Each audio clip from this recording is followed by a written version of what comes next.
अस्सलाम वालेकुम, मैं हूं दिल इम्तियाज़ और आप देख रहे हैं तस्वीर ऑनलाइन। इस वक्त हम नारान में हैं और नारान में मेरे पीछे आपको दरिया नज़र आ रहा है, दरियाए कुनहार।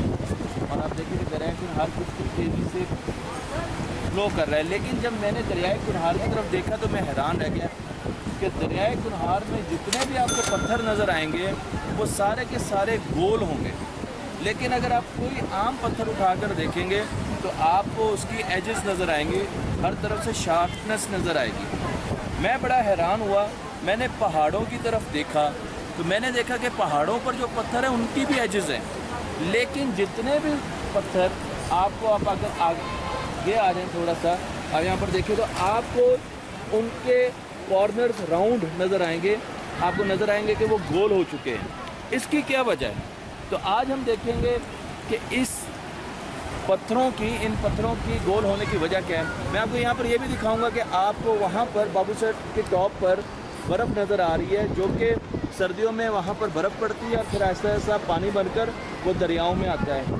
इस दरिया में मुख्तलिफ जगह पर छोटे छोटे नहरें आकर मिलती हैं, चश्मे आकर मिलते हैं और एक बड़ा दरिया बनाते हैं। और इसी तरीके से जब लैंड स्लाइडिंग होती है तो बहुत से पत्थर भी दरिया में गिरते हैं। वो पत्थर आहिस्ता आहिस्ता दरिया के पानी में एक दूसरे से टकराते हैं और जब वो पत्थर आपस में टकराते हैं तो उनके एजेस आहिस्ता आहिस्ता इरोड होना शुरू हो जाते हैं, ख़त्म होना शुरू हो जाते हैं और वो राउंड होना शुरू हो जाते हैं। तो पानी के इतनी फोर्स होती है वो अपने साथ लेके भी जाता है और उसके साथ साथ ये जितने पत्थर आपको नज़र आ रहे हैं सारे पहाड़ों के ऊपर से आए हैं।